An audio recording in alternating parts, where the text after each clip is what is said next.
जी अस्सलाम वालेकुम क्लास, कैसे हैं आप? सब खैरियत से हैं? अच्छा बेटा, आज का टॉपिक है पेज नंबर 36 पे आपका। कल आपने स्पीड खाली पढ़ा था, आज डिफरेंस आएगा। एक क्वेश्चन बनाएंगे, difference between uniform speed and uniform velocity.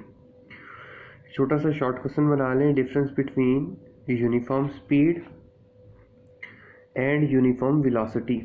ये नीचे यूनिफॉर्म वेलोसिटी, इनका डिफरेंस बताना है आपको। तो यूनिफॉर्म स्पीड क्या होगी? यूनिफॉर्म का मतलब होता है एक जैसा। अब ये एक जैसा कैसे रहेगी कि देखें, अगर आपने 10 मिनट तक एक ही स्पीड पर ट्रैवल किया, आपकी स्पीड में ना कमी हुई ना इजाफा हुआ, तो मैं कहूँगा कि आपने एक यूनिफॉर्म स्पीड के तहत सफ़र किया।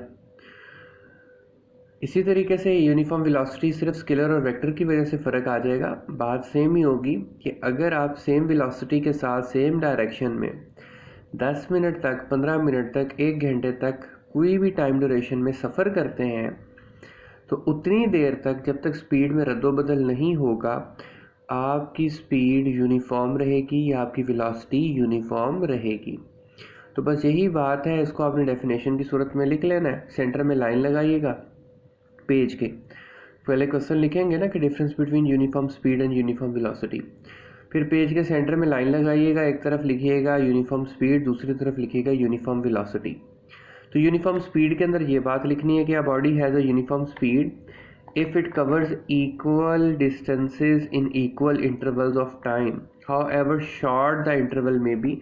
कि इससे कोई फ़र्क नहीं पड़ता कि इंटरवल जो था, वक्फा, टाइम ड्यूरेशन जितना चला, वो कितना छोटा था या कितना बड़ा था, इससे फ़र्क नहीं पड़ेगा। बस यहाँ तक लिखेंगे और फिर दूसरी लाइन की साइड पे जब आएंगे तो यूनिफॉर्म वेलोसिटी की हेडिंग दे देंगे यहाँ से ऐसे, और ये वाली हेडिंग डेफिनेशन लिखेंगे। A body has uniform velocity if it covers equal displacement in equal interval of time, how ever the short the interval में बी। ज़रा गौर कीजिएगा, सेम डेफिनेशन है, सिर्फ वर्ड है डिस्प्लेसमेंट और यहाँ वर्ड है डिस्टेंस। ठीक है जी, तो एक वर्ड के फ़र्क से डेफिनेशन चेंज हो जाएगी। याद रखिएगा, डिस्प्लेसमेंट वेलोसिटी में आएगा और डिस्टेंस स्पीड में आएगा। इसके साथ बेटा आपके ये दो क्वेश्चन है, शॉर्ट ये बना लीजिएगा। यहाँ पे ना एक ऊपर क्वेश्चन बनाइएगा, what is a lidar gun. Lidar gun क्या होती है? आप लोग सब मेरा ख्याल मोटरवे पे गए हुए होंगे कभी भी ज़िंदगी में, तो कहते हैं ना स्पीड चेकिंग कैमरा लगा हुआ।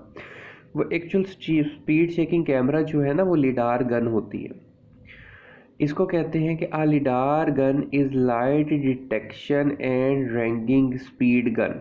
यहाँ से L for light, I for यानी कि LI for light, D for detection, ठीक है जी, A for and R for ragging speed gun.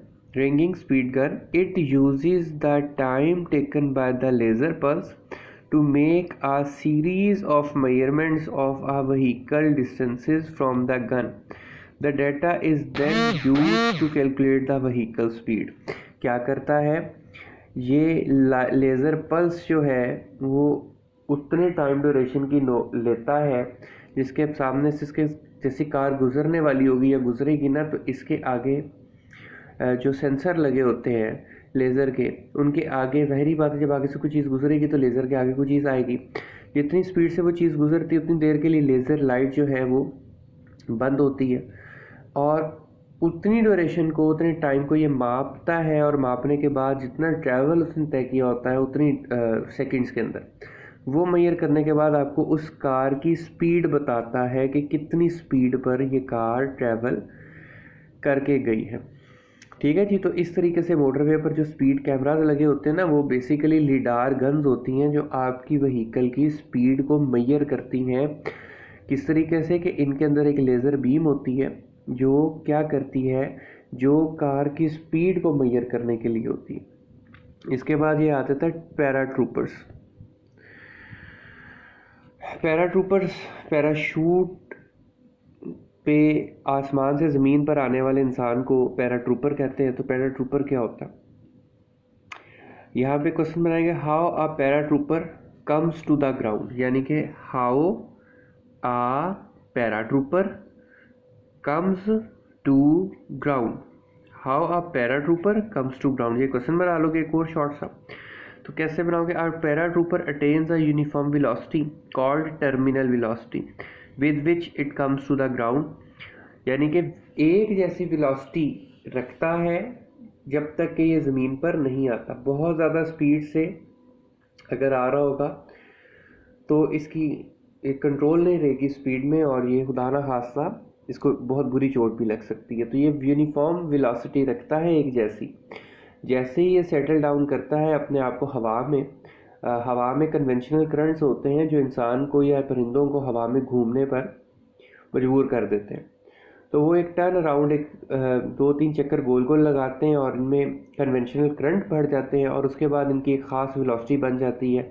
और थ्रू आउट लैंडिंग, जब तक वो ज़मीन पर नहीं पहुंचते बेटा, ये उसी स्पीड से, उसी यूनिफॉर्म वेलोसिटी से आराम से नीचे आते जाते हैं और हत्ता के ज़मीन के साथ आके टकरा जाते हैं। बेटा आज का आपका सिर्फ ये काम है, ये 4 शॉर्ट क्वेश्चन बन जाएंगे आपके, ये अच्छी तरह से लिख भी लीजिएगा और याद भी कर लीजिएगा। अल्लाह हाफिज़।